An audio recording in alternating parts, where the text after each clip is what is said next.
So you want to be a Nerf sniper? You don't? Well, too bad, because that's kind of the thesis of this video, and by thesis I mean, welcome to Tag Back, the show where every week we take a look at a blaster from the past to see what it could offer us today, the present, and this time! It's actually a blaster that's fairly easy to get. It is quite old, but people are still kind of talking about them. Not as much as they should, mind you, but they are. In fact, when I kind of did a Google search, I think the most common, recent video was from OC Nerf on a mod for the blaster in question today.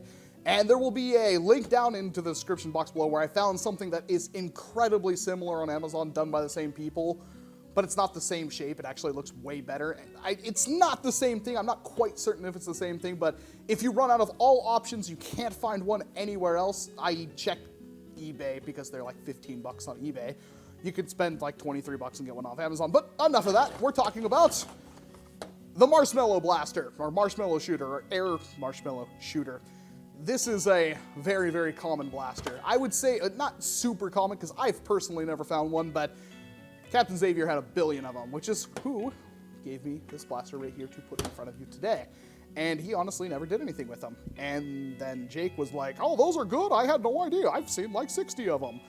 And then I slapped him because he was absolutely stupid for not picking these up, and thus I feel the need to do a tag back on this blaster to get the word out there.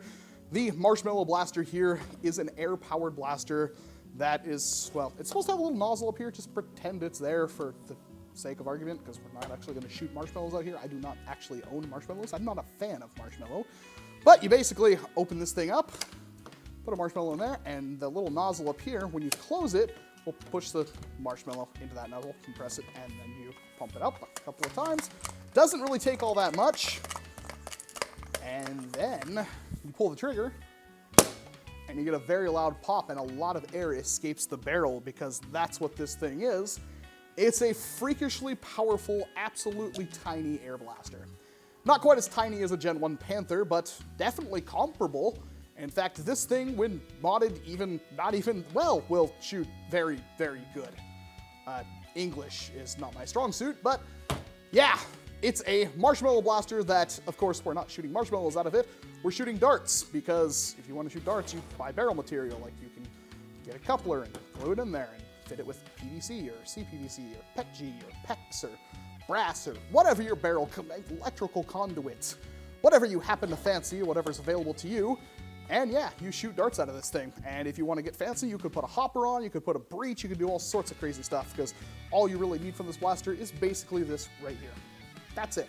The rest of this is complete gravy. In fact, you can easily take that off right there. You can cut it off with a bandsaw right there, and you're good to go, starting on your marshmallow dreams. Now, I did bring up the word sniper. If you want to snipe in a Nerf, and correction, there definitely is no such thing as sniping in Nerf, but pretending you want it to be, a sniper is like a one-shot kill that fires a high-velocity, projectile and very long distances and is accurate.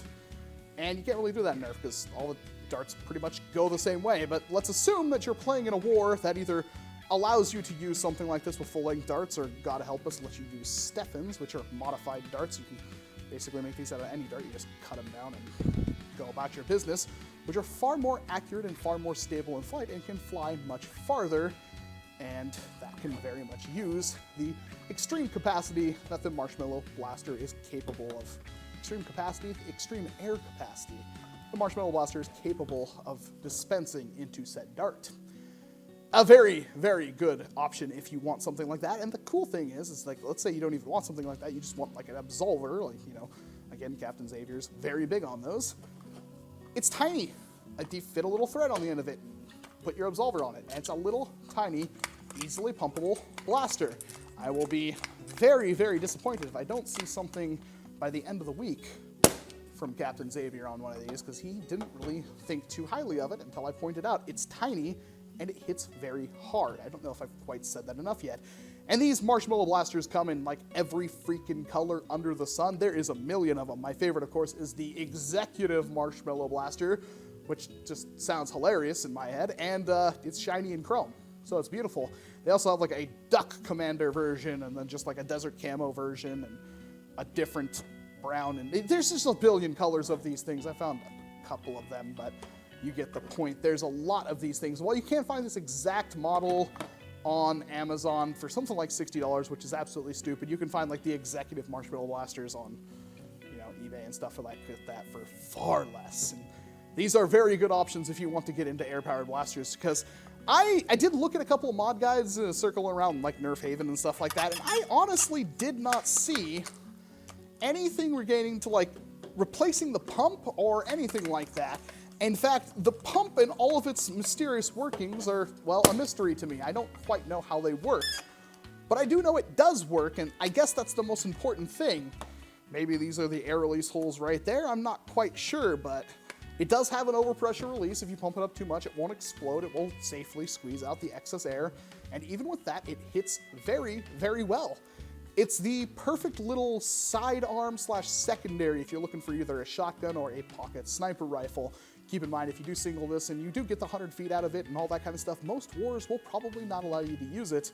I like to go by the whole saying that if you can shoot a standard length dart out of it, I think it's perfectly acceptable, even if it's a single Titan, because that standard dart is going to fly around and not hit anybody, and even if it does, I mean, they should be wearing eye protection anyway. So in my defense, these blasters are generally accepted at wars I go to, unless they're just absolute wrecking crews, but we've never had a problem with them anywhere around here, and we run quite a few different wars.